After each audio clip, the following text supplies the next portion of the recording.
Greetings and salutation, friends of Goochland. I wanted to do a video today on the status of things in the county, status of things in the state. The worst thing that's happening, I'm going to save till the end because if I talked about it now, my blood pressure would be so high it'd be the end of the video anyway. And there's other things I think you should know about. Um, First of all, very locally, about 50 feet from some of my neighbors, people were digging in the dirt and the trees and all that. And by people, I mean construction folks.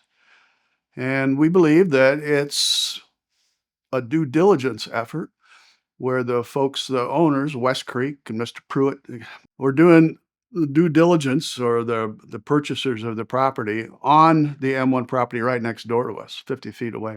And that means that they're close to a sale, which probably, if they close to beat the fiscal year rules, they'll close in the next 10 days or so, or certainly by the end of the calendar year. Like I said, there's a lot of stuff happening. First, the elections meeting.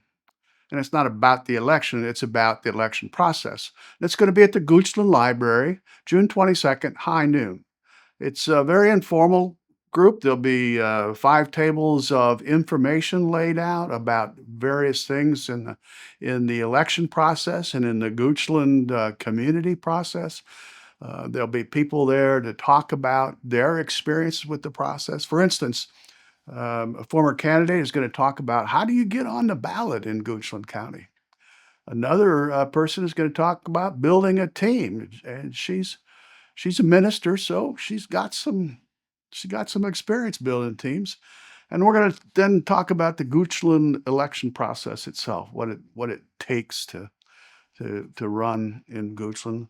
And then there'll be some folks there to discuss the Goochland Leadership Enterprise, which was a several months long program to meet and tour Goochland, the inner workings of Goochland County, the people of the county, the people in the county, businesses and whatnot. And then there's going to be some discussion about what's Goochland, Dr. Rayleigh, doing with the community engagement initiatives. So he's trying to increase the flow of information between the county and the citizens. The second meeting next week that I'm encouraging you to go to is one that I'll be a panelist on. I and 2 of my neighbors have been asked to sit on a panel with Virginia Senator Louise Lucas as part of her town hall listening to Virginia data center series. As you know, she's been going from community to community listening to and talking about what's happening with data centers in Virginia. And of course, she's in charge of the Senate. And so the Senate position has been for months now that the tax break for data centers should be eliminated. The House said, no, we'd like to keep the tax break, but we want to give them some, some trade-offs. We'll make some trades. If you keep the tax break, you might have to do some environmental behavior changes, that kind of stuff. And they were at an impasse. And so they adjourned with no budget for the next fiscal year. They met again, no budget for the next fiscal year.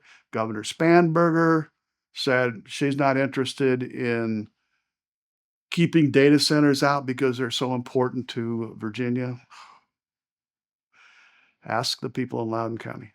So they're in an impasse. So Senator Lucas is doing this thing. There's a sign up. I'm going to put a sign up sheet, a link to a sign up sheet down below. It doesn't cost anything. I think they're trying to manage the number of seats so that, there's enough seats for all the people that are going to attend. We hope there's going to be a lot of us attending. This will be again in Goochland County on June 22nd. Oh, no, I'm sorry, June 23rd. June 23rd. The 22nd is the library meeting. June 23rd is the town hall meeting, and it's at 6 o'clock at night. But then after we're done, which is 8 minutes, if we all maintain our 2-minute limit, then the audience is allowed to ask questions and hopefully expect a response. I would imagine that most questions will be for Senator Lucas, not for me or my other panelists. Although this might be a moot meeting because some of the scuttlebutt that I heard last night is that there's already a deal that's been brokered between the Senate and the House. And that deal is, I think it's sad. So, most of my questions will be about that deal and why that happened. I think I know why. And the why is, well, when the debate started about taking this tax break away, all of a sudden the data center coalition and Dominion Energy got all fired up. And guess what happens when they get all fired up? They reach into their wallets and they start distributing the cash. All you had to do was turn on YouTube or a TV commercial, and you're going to see about the manna's falling from heaven because of the data centers. That's just so not true. That's just so not true. The dollars did start to flow. I'll give you an example. In Fauquier County, as I was told last week, when this first started to become a debate, Amazon, who was trying to move in there, said, anybody who writes their board of supervisors, will send you a $100 gift card. Wow, wow. And then they said, for all the charitable organizations in Fauquier County, we're going to give you $1 million when we move in. That's almost outright bribery. No, it is outright bribery. So anyway, back to the state budget. The big money came out, the TV ads started, and apparently a deal's been made. What kind of deal? Well, it's not a good deal for us, the citizens. Not a good deal. The tax break stays, and we get some sort of, I don't know where it came from. The first time I heard the concept was from the governor, sad concept, but she wants to charge them for power use, generator use. And they came up with an algorithm that if you consume so much energy with your fuel, you will have to pay money. Pay money. It's a usage fee. They got other words for it too, but it confused me. So I sat and listened to a couple of folks explain it, and somebody else did the math for me. It's going to cost the data centers about $1.2 billion over the next year. So they're going to end up a net tax break of only $600,000. You say, oh, that's not a bad deal. At least we get something. No, no. As a matter of fact, we lose. We lose a lot because by doing this, the government is doing away with the Clean Air Act or allowing the data centers to go around the Clean Air Act, so they'll be able to run their generators and their gas power plants all the time. They just have to pay a little extra for it, but it's worth the tax break, and it's worth that they don't opportunity cost if they don't hook up and run, if they're not running. Well, how much is that going to increase our health costs, our health insurance, our mortality rates? Who knows? Who knows? I'm sure the data centers know, like Ford knew about Pinto, the data centers know what it's going to cost. And you don't see any of them living around here. Well, there's a couple other issues in this whole budget process that are just foul. And I don't mean duck like foul, I mean like poop like foul. One of the other issues is the government, the state government, might take away the county's rights to do certain sort of land use actions. For instance, the Culpeper substation.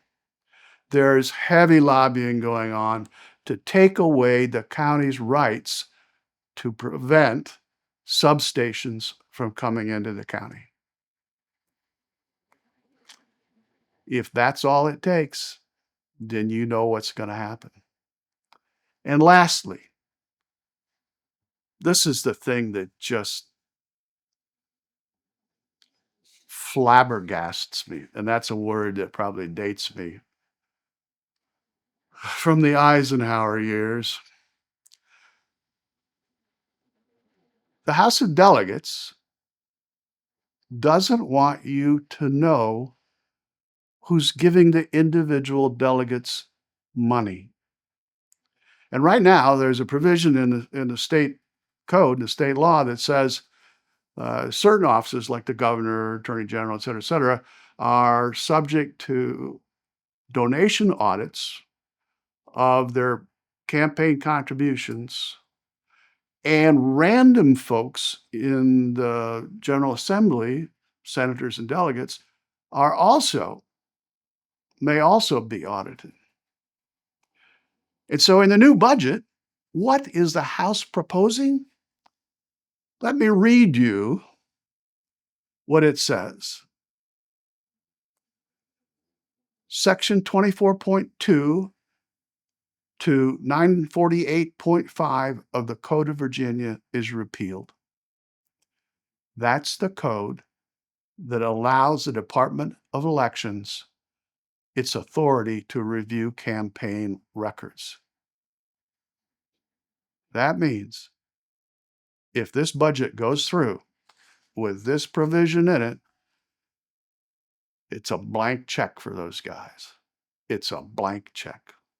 You know, of all the things in the world that I hope for, other than world peace and yada, yada, yada, of all the things that I would hope for, it would be that money and corporations are no longer able to buy the vote. We need to do some constitutional amendment or law or something that says that needs to happen. But of course that won't, because just like data centers, the big money will come out. Right now we got a half a dozen people, a dozen people controlling most of the stuff on the planet.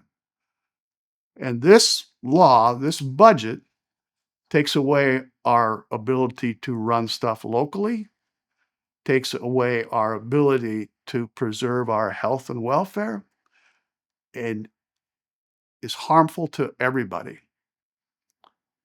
But the data center people, they don't live here. And the Board of Supervisors, they don't know. So join me Monday for the How to Run for Election, high noon, Goochland Library, June 22nd. Join me at 6 o'clock at night. Location to be announced. Sign up sheet below to talk with Senator Lucas about the budget and data centers. It's amazing. It's amazing. Thanks for watching. Stay tuned.